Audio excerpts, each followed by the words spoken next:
Hello, welcome to the Opinionistics. I'm your host, John Malone, and we'll potentially have co-hosts. But if not, just go with the flow, like we always do. Introducing from Alberta, Canada, Lynne Harley. Hello, listeners, and hello, Peter. Hello there. So, what do you do?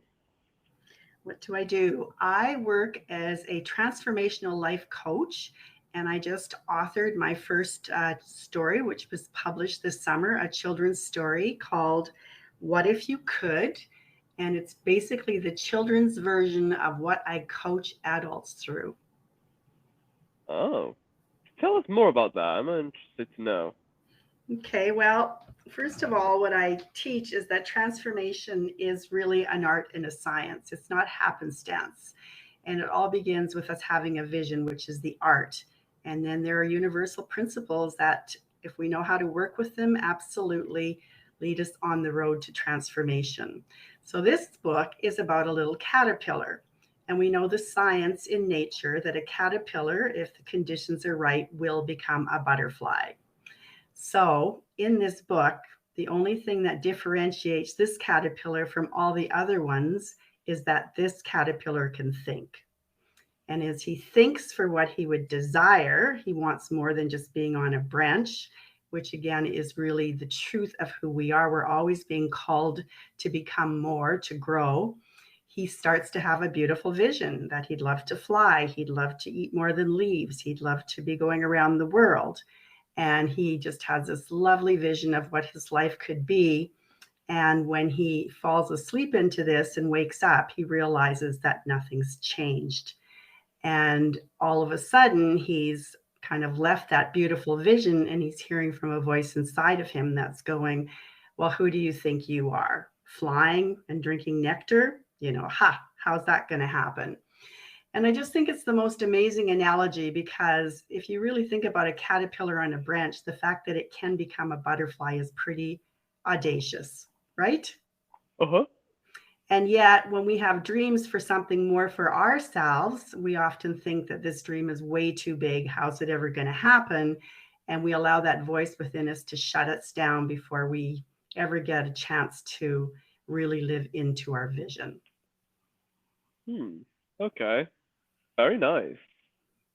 And what made you wanting to become an author? Well, it's interesting. I actually lived into a what if I could this summer. And one of the things that I did this summer was actually cycle through a good chunk of Canada, almost 2,000 kilometers, to promote my book and to share my message of transformation. And I don't know if I ever consciously decided that I wanted to be an author. I would have to say that this book was kind of like a download. Again, given what I coach, I was thinking about, again, the perfection of nature. Nature just knows how to become. An acorn with the right conditions will become an oak tree. A caterpillar, with the right conditions will become a butterfly. And so I just thought it was a beautiful story to really, what's the word I want to say? I think encourage people that when they have a big dream, it's not ridiculous. It's really this desire for us to grow and have more. And it's in all of us. And often, though, we kind of get caught up in the conditions. That little caterpillar is looking down at the ground, he's tied to his conditions. All he can see is what's in front of him, same old leaves day after day. And as adults, we kind of get caught into that with our life, right? Go to the same job, even if it doesn't really light us up. Just kind of do what we think we need to do to get by. And really, not we don't do this on purpose. I think that we're all conditioned. And I mean, my hand is up there to stop believing that we can have a really big life. And it happens often through well meaning teachers or parents or just conditioning.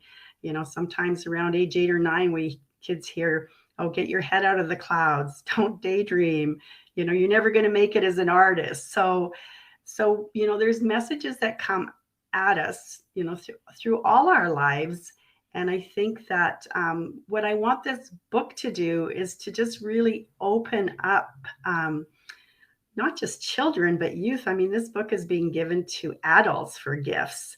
Anytime we're getting ready to leave our comfort zone, we're going to be hearing from the voice that's not very nice, that doesn't encourage us, that usually shuts us down and ultimately wants us to stay safe.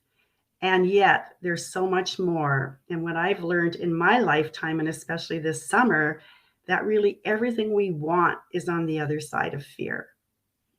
Incredible. Thank you. And what you're welcome. And what other great things have you done in your life? Oh, what other great things? Well, I'm a sage. I'm in my 60s, and so I would say actually, if I want to share a little bit about my journey, I'm actually a cancer survivor from many years ago.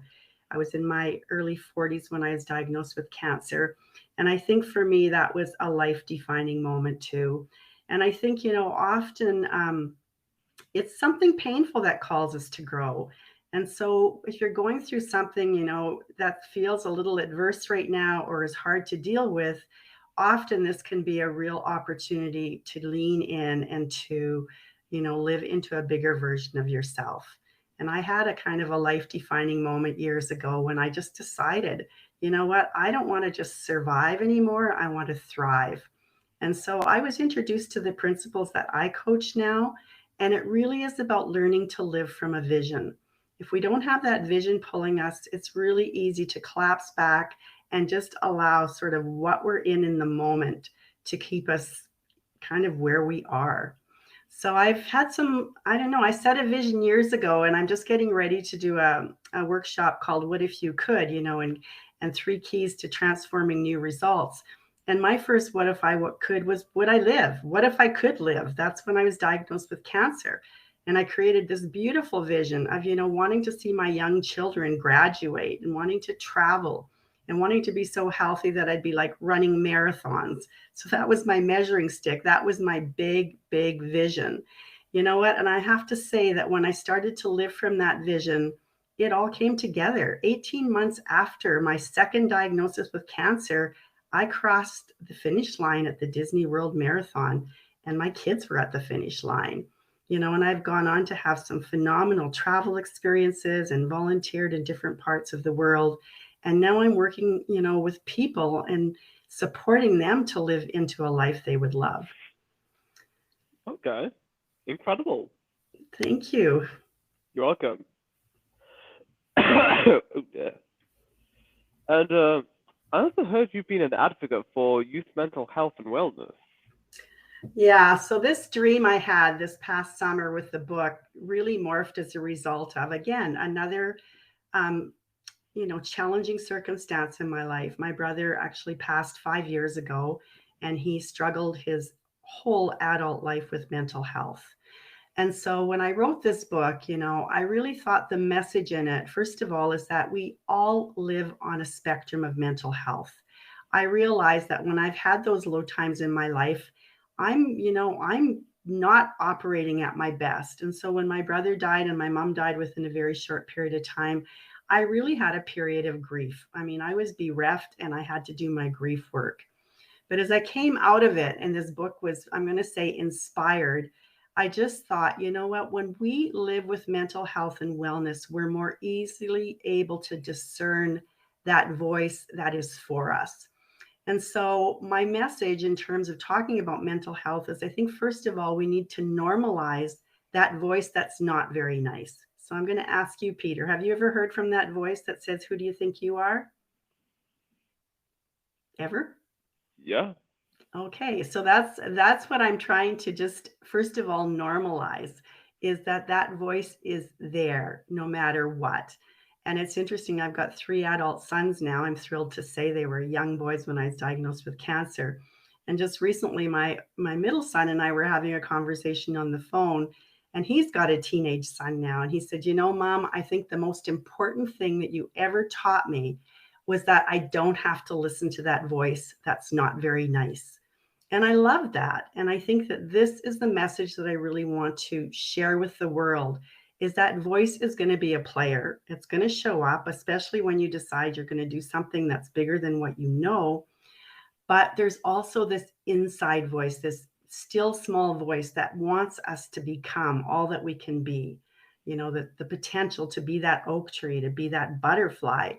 And we need to really sort of put that other voice on the back burner and lean into the voice that says, but what if you could?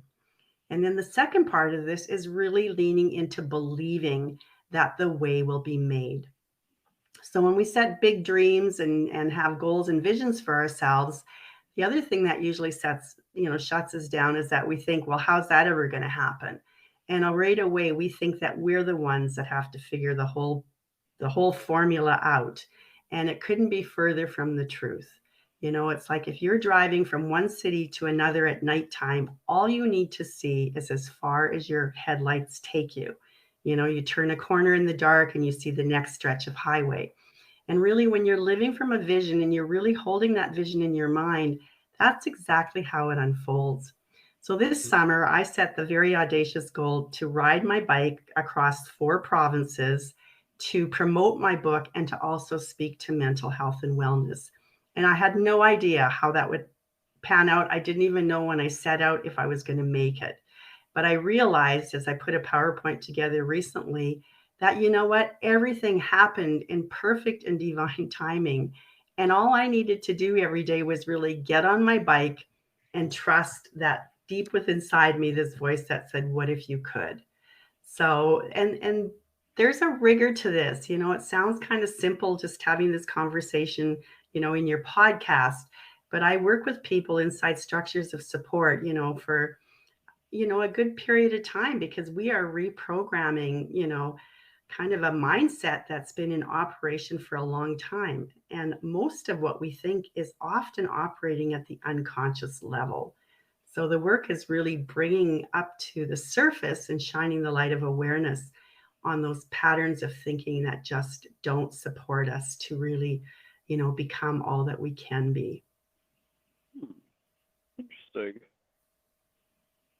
So, where do you see yourself 20 years from now?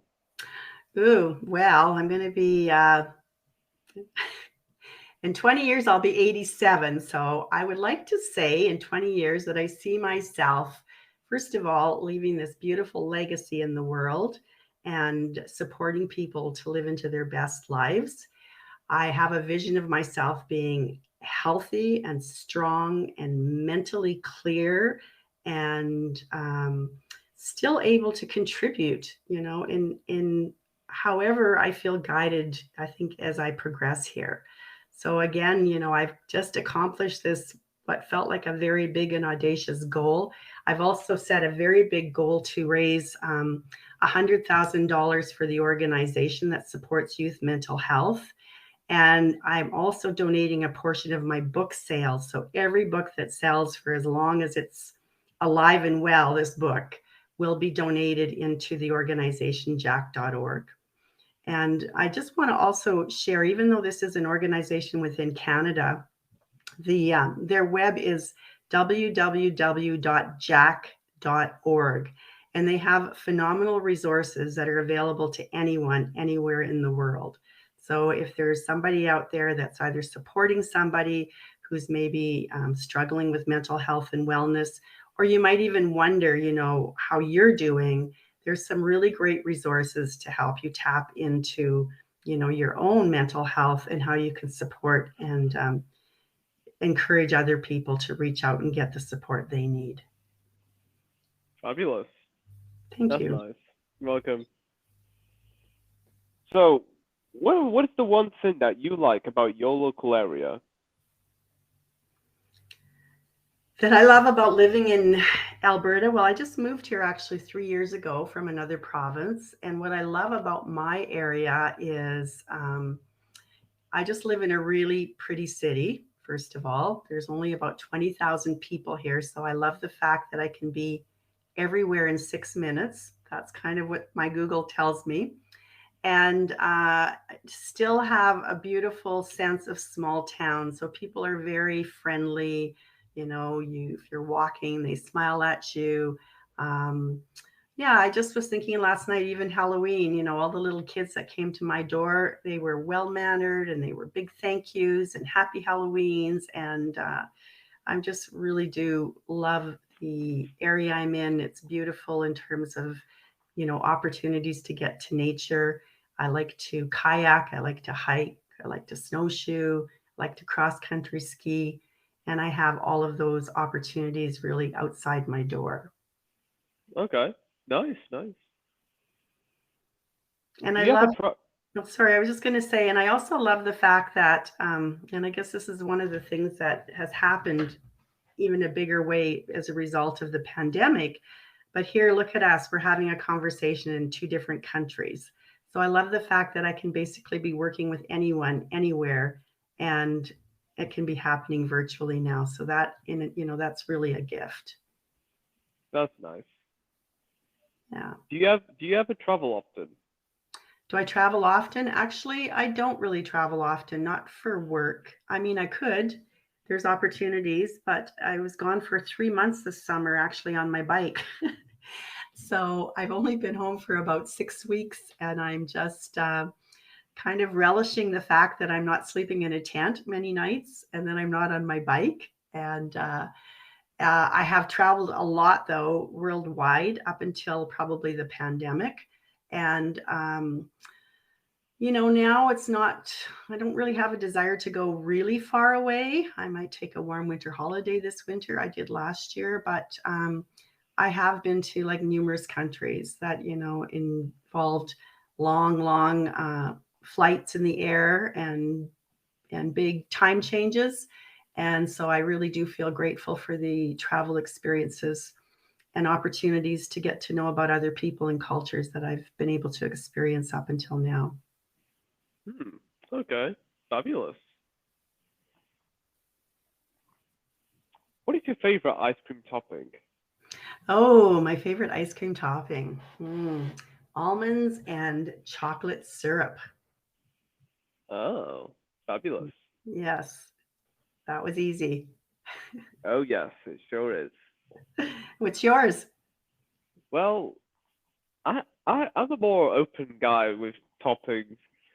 I like a bit of sprinkles and a bit of chocolate and syrup, or whatever, and there's something minty along with that. And yeah, it's interesting. Yeah, there's certainly an opportunity for many options. Yep. If you had a song for every time you enter the room, what song would that be? Hmm. I love Johnny Reed. I don't know if listeners in the UK know of him, but he's got a beautiful song called "Today I Think I'm Going to Change the World."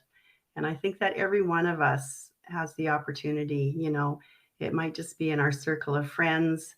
It's how we're showing up every day. It may be just leaving somebody feeling better than how we met them. It doesn't have to be big, but I believe they know that there's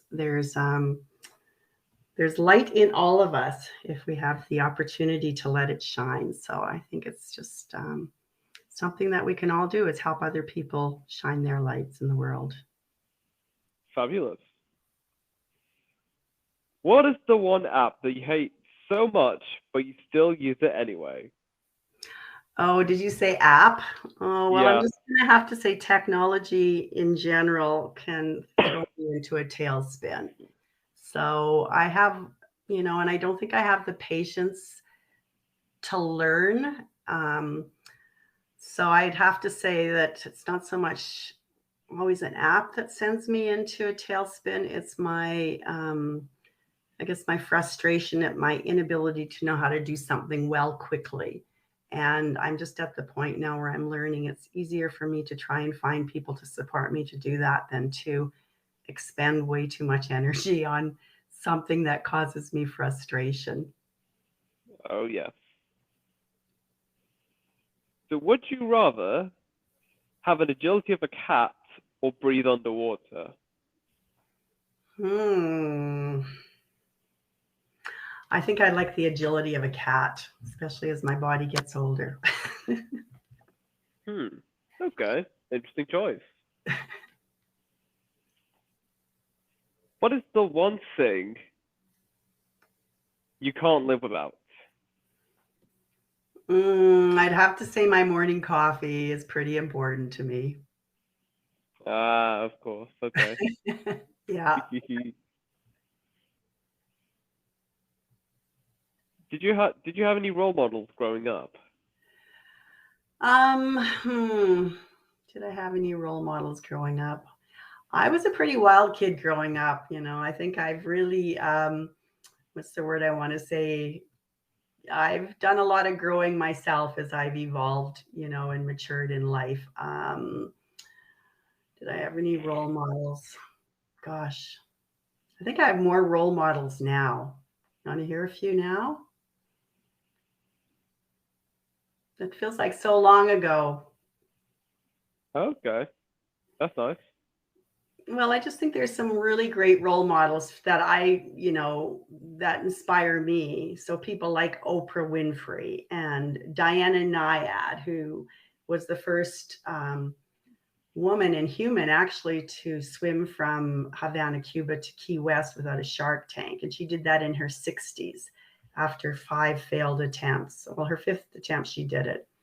So, there's just so many people that have, you know, done some great things in the world. And I think it just shows that they're not so much extraordinary people, they're just people who are doing extraordinary things.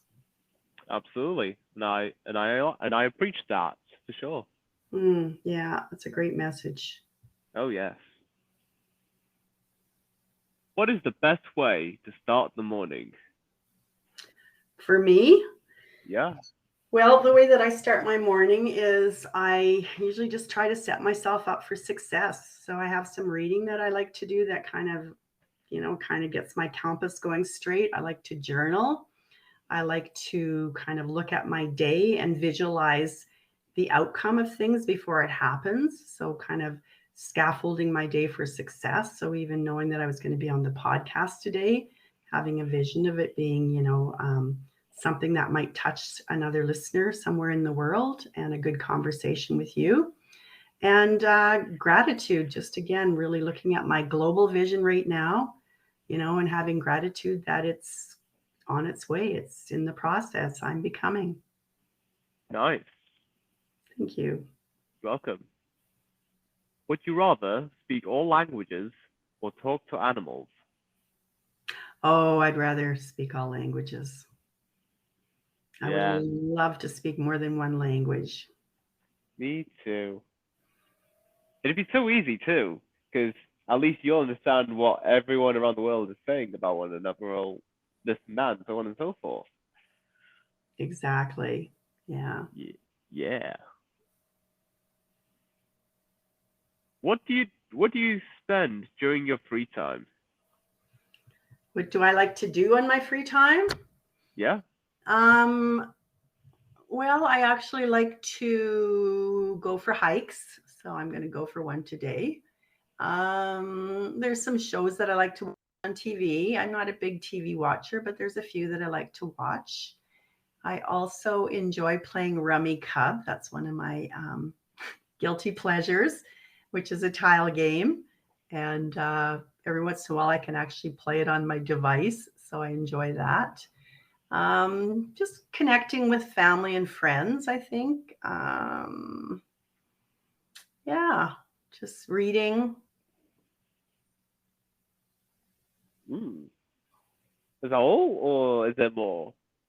Well, there's just lots of things. I think it depends on the day and it depends on, and I don't know if free time is considered absolutely like free time because I mean, there's things I do for fun, but that's kind of a scheduled thing. So it's not so much free time.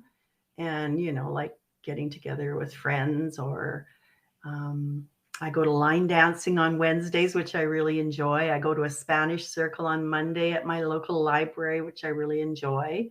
So those are not so much free, I guess, as scheduled activities that I'm choosing to do because I enjoy them and I enjoy the people that I do them with. Okay, that's nice. What has been the longest that you've gone without doing anything? Well, I have gone to some meditation retreats over the years, and I don't know if you'd call that nothing. It's kind of an active state of nothingness, but being in a retreat where, yeah, there's no TV. I've been in silent retreats where you don't even have conversations with other people. You eat in silence. And I guess it's just really the opportunity to watch this crazy and wild mind of ours and where it goes and the rabbit holes it wants to go down and pulling myself back out of them. So probably like an organized retreat where I'm going and there's really no activity. It's just one long meditation. Ah, yes, fabulous. What is something people are always surprised to learn about you? Hmm. I think my age, which is great. I think most people think that I'm younger than I am. Um, Even just people who have found out what I did this summer are amazed. I mean, I rode 1,780 kilometers on my bike. I'd never ridden more than one day, not even a day. I'd never ridden more than a couple hours at a time before I embarked on this trip. I'd never ridden with a loaded bike, which entailed 4 panniers and about 100 pounds in weight. And I never traveled in Ontario, which is one big province in Canada.